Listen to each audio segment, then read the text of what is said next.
What does he really think of the machine elves, as he talked about in these DMT entities that people have been seeing for thousands of years? What are they? They're like the helper realm. So, do they have their own free will? No, they're following orders. They're very robotic. They're totally separate to UFOs, aliens. These are definitely from the light, and they're here to help. Hi everyone, thank you for watching. By law, I have to tell you that this is for entertainment purposes only. All videos are property of Psychic Liz Cross, LLC. Thank you. Good morning, everybody. I'm here with the amazing psychic Liz Cross. How are you doing today? I'm with the amazing Mr. Photon and Terence McKenna. How's he doing? He is so ready for this video and excited. Right. Well, I figured he would be because we're going to talk about the famous DMT entities, as he would call them, the machine elves, the self-transforming mathematical beings of light, as he liked to put Mm. it. So we actually have our own experience with these entities, we think, during our CTT sessions, which is our consciousness transformation technique. We meet every week, and it's a modality where you actually release emotions and trauma in a very safe way. And it's not the surface level stuff that most modalities, this is deep cleaning of all this stuff. And we've discovered that these beings are really good at healing your body and mind. So we're Mm. finally going to do a deep probe on this for everybody. This is going to be a part one, part two probe. So if you don't know, we have a member section where we do the consciousness transformation technique with our members. And we also have a Discord there where everybody can meet and chat about this. And we have scripts and hopefully some meditations coming soon so everybody can follow along. So definitely join us on the second part of this video as well. So let's get into it, Liz. All right, let's ask Mr. McKenna, now that he's on the other side, what does he really think of the machine elves, as he talked about in these DMT entities that people have been seeing for thousands of years? What are they, according to him? What are they, according to you? They're like the helper realm, he says. Now they can be.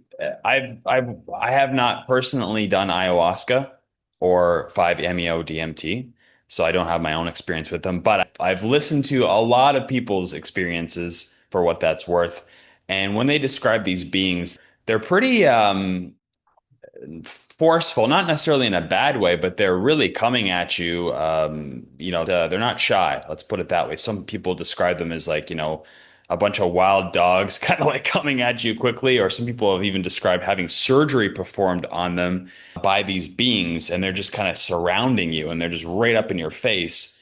So are these beings benevolent, would he say, Hmm. Are in their these nature? things let me check. Overall, yes. And a lot of people describe them in different forms. We're actually calling them the blue realm, or some people joke the Smurf realm, because they're like blue beings most of the time. But a lot of people have seen different versions of these things, of what they might look like.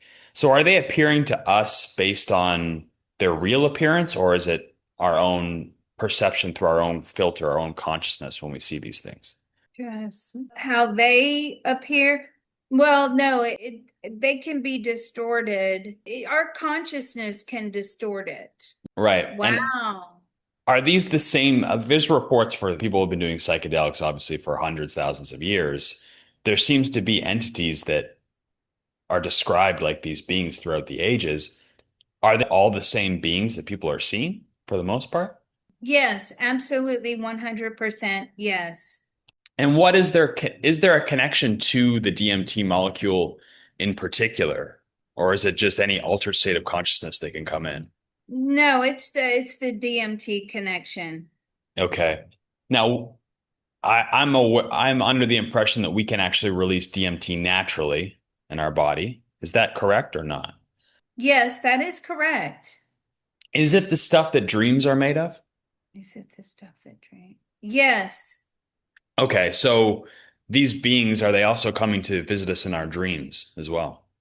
No, Okay. not really. No. Okay.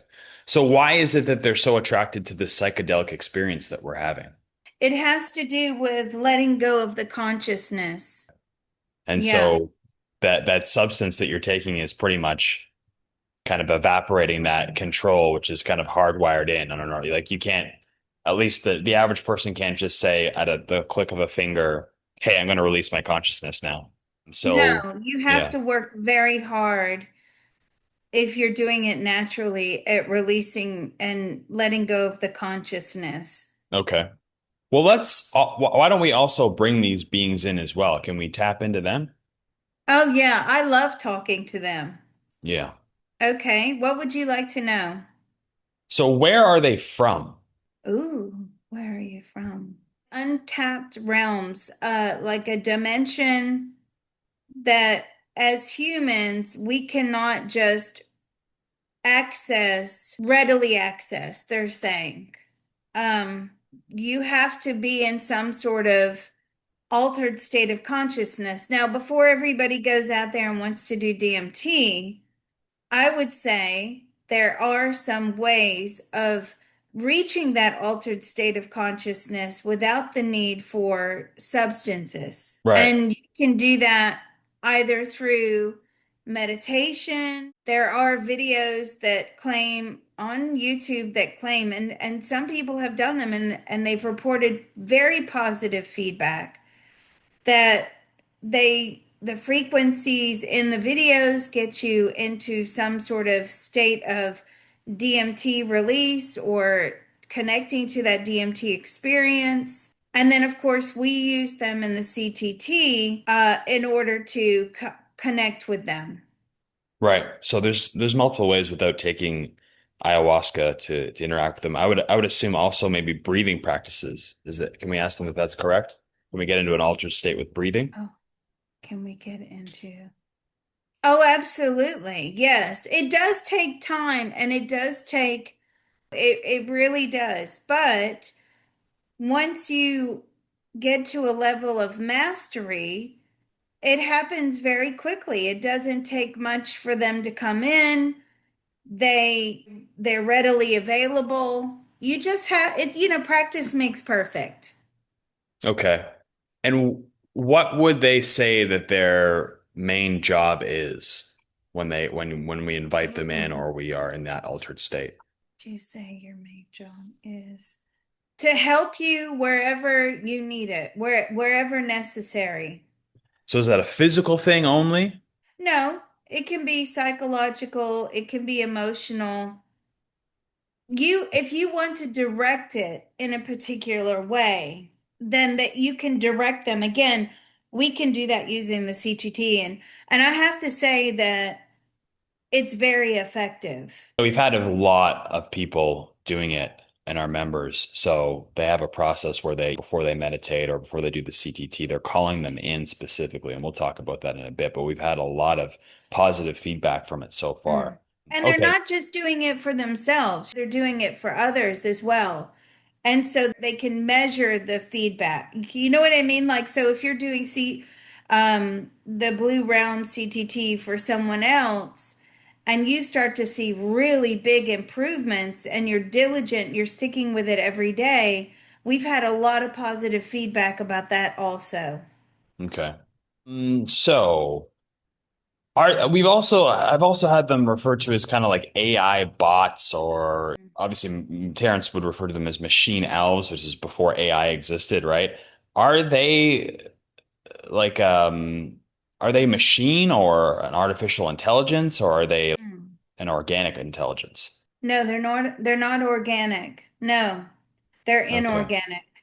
Okay, well, I guess when they're in this, I don't know if you'd call it the spirit world realm, they're not physical beings, correct? No, they're not physical, but I mean, when they do project themselves to you, they look like a physical being, just so Okay. that you can understand and process that you're connecting with these beings. Right. So how are they so in terms of like the body, for instance, that's how we first used them was to heal the body. How are they interacting because they're I guess they're energy beings? That be a good description? How are they interacting? Are they energy? Yes, they're definitely energy, but where you said they were like AI bots, let's ask Terence McKenna, but yeah, he agrees with that description because that's certainly what they looks like to me.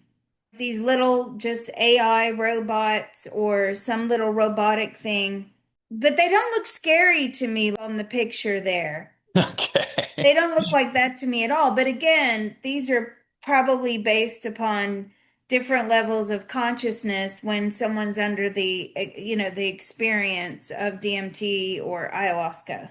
Yeah. Now I've also heard stories of them being like mischievous as well. Is there like a mischievous element to them, or is this a different sort of being these people are coming in contact with? They're joking with them, or they're Are they mischievous? No, he says, Terence McKenna says they're not mischievous. is that people's own consciousness kind of projecting on them when they Oh, is that? Yes, it could be the negative energy within the person, but I don't, are these beings actually being, no, they're not being mischievous. They could be other beings trying to come through and mask as if they are the blue realm, is okay. what he's saying. And that makes sense to me as well, because when you're under those types of experiences, there's no control there. You're in that experience, you can't control it. I personally, and you guys know this, I don't like not being in control just because I know of all the pitfalls that are out there. So if you can connect to these naturally, I would suggest that's a much better option. I agree. I also agree with that as well. So when we say that they're AI or machine elves, who's programming them? Kind of that's the question I would ask. Is there someone Mm. programming them or controlling them? Who control? No, they're not controlled. Who's programming them? Source programmed them for this universe. They're here to be used. Oh, so they're from source. They are from source. Yes, but not, they're not organic, right? They're not a blade of grass growing in the ground. And they're not, so do they have their own like free will or consciousness, or are they just Mm. following orders like a machine? Do you have your own free will? No, they're following orders. They're very robotic. And obviously we can call them in, and that's what we've been doing. And they're responding obviously if we're trying to manifest something with them. So I'm guessing that they're they're following orders, but can we give them orders? Can we give them order? Yes, you can. Well, they said if you ask politely. Okay. All right. So make sure you ask politely. And what is the limitations of what they can do? Is this going beyond our soul contract? Can you go beyond the soul? No, can't really. Well, can you go beyond the soul contract? No, they're saying no. But they can certainly, but then I would say, well, if you contracted in to have like some health issue and they are able to fix that, then how is that not going against the soul contract? Because there you go. That's where the assumption of consciousness comes in that says at some point you will be able to repair this. You will do the work to repair this. And I'm sure that they can, whatever path that we're on, they can improve the quality of life that we experience on that path without Can actually you? changing the path. Hmm. Can you improve the quality? They can, but let's ask this question. Can you defeat the aging process? Exactly as you just said, they can improve the quality, but they cannot defeat the aging process. We age out. Right. And as energy beings, how is it that they're interacting with our physical bodies to make these changes? Is it through light or frequency or something we would know, or is it something beyond our understanding? Mm. How are you interacting with our physical bodies? Through light? Through frequency? No, not through light or frequency. Through sounds or through wavelengths. No, they're operating with some sort of energy that we don't have access to. Fair And enough. they come in and do you inject? They don't inject the energy. They just come in and they just do repair. And is there any, is there any too good to be true kind of things like, okay, we're going to repair this, but then this is going to happen sort of thing. You know what I'm saying? Is I there? think, well, what they're saying is to me, the consistency is key. Okay. It depends how bad you want it. It depends how much time you can devote to it. Now, one thing that we did find is if you engage with them before you go to sleep, that they can work and have unfettered access to the physical body. Because, we naturally block things. We don't like being invaded. That's the way that we're designed. If a bug invades us or a virus or something, we immediately go on the attack. Let's Mm. ask this question. Do we immediately go on the attack with these things? No, because again, they're working at a totally different energy level. And I know you've said this as well in the CTT sessions that they don't like you to bug them when they're working. Uh, No. so a lot of God. people also report that when I was looking into this, they'll come back with things. You'll ask, "What are you doing?" And they'll be like, "You'll understand later," or "Just let us work." Oh, It almost seems like information is being withheld. They're just working. So, what's up with that? Why are they so? yeah. What is up with that? They just want to get on and do their jobs with minimal interference? Again, that's why you should do it before you go to sleep. Right. When we did that CTT session where we connected with the blue realm, they were telling me to be quiet. They were like, stop talking. We're trying to, and I said, they're around my eyes. Why are they around my eyes?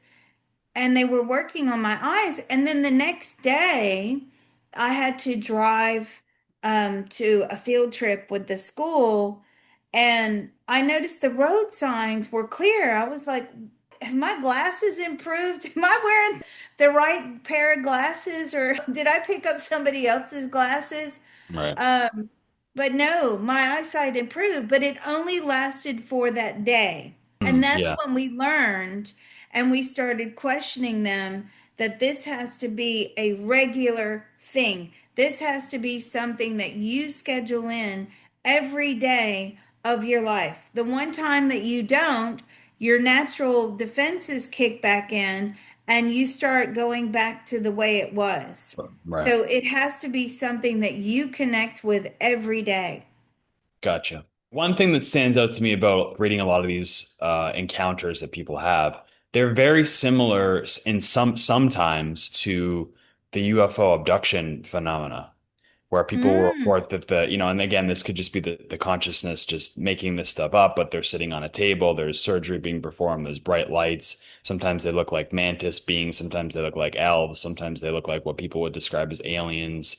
So are they is this just our consciousness projecting on them, or is there some sort of link between the beings we would mm. consider that fly around in UFOs? Is there some sort of link? No, they're totally separate to UFOs, aliens. Now, the one thing that is interesting, though, is I've always maintained, certainly in all the probes that we've done, that the UFO abductions is always an abduction of the consciousness. So Hmm. the fact that this also requires the consciousness to get out of the way, not necessarily with the UFO abduction, what I'm getting is they can just shift the consciousness out of the way and take the consciousness wherever it needs to go. Um, Right. Yeah, so I haven't found them to be physical abductions. So these are similar kind of experiences, but different perpetrators or sources, however you want to look at it. These are definitely from the light, and they're here to help. Okay. Another thing that's pretty common is that people will see this fractal geometry associated with them. Oh. What's going on there? Oh, the fractal geometry that let's ask Terence McKenna, what is going on with the fractal geometry? It's when you're starting to unscramble. The universe is geometric, it's mathematical, right? Hmm. And when you start breaking everything down, you come up, you start to see things differently. Things look more pixelated, they look like this fractal geometry. So let's ask the blue realm what, yeah, that's what they're made of. That's how they look. If you Mm.